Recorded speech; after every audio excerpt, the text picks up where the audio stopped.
Professor হিসাবে আছেন এবং সে তার একটা বড় পরিচয় হলো সে বাংলাদেশ জাতীয়বাদী দলের মেইন অঙ্গ সংগঠন যে ছাত্রদলের সোনারগাঁ শাখার প্রতিষ্ঠাতা সাধারণ সম্পাদক ছিল। তো সে আপনাদের কাছে কিছু কথা বলে।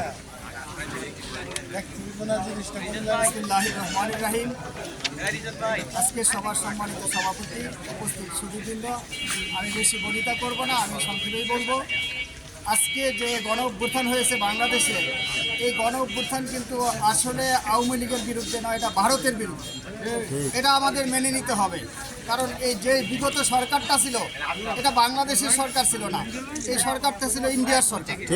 এরা যা কিছু করেছে ইন্ডিয়ার স্বার্থে করেছে, বাংলাদেশের স্বার্থে শুধু লুটপাটটা করেছে, আমাদের সম্পদগুলি তারা নিয়ে গেছে। যেটা আমরা এখন যে শ্বেতপত্র প্রকাশ করেছি সর্বশেষ, দেবপ্রিয় ভট্টাচার্য উনিও বলছেন শুধু ব্যাংক থেকে যে টাকাটা লুটপাট করে নিয়েছে সেটা দিয়ে অন্তত 24টা পদ্মা সেতু করা যেত, 16টা মেট্রো রেল করা যেত। আমি শুধু একটার খতিয়ানি দিলাম, সারা দেশটাকে 16 বছরে লুটপাট করে শেষ করে দিয়েছে। আর তারা এখন ভারতে বসে আবার ষড়যন্ত্র করছে।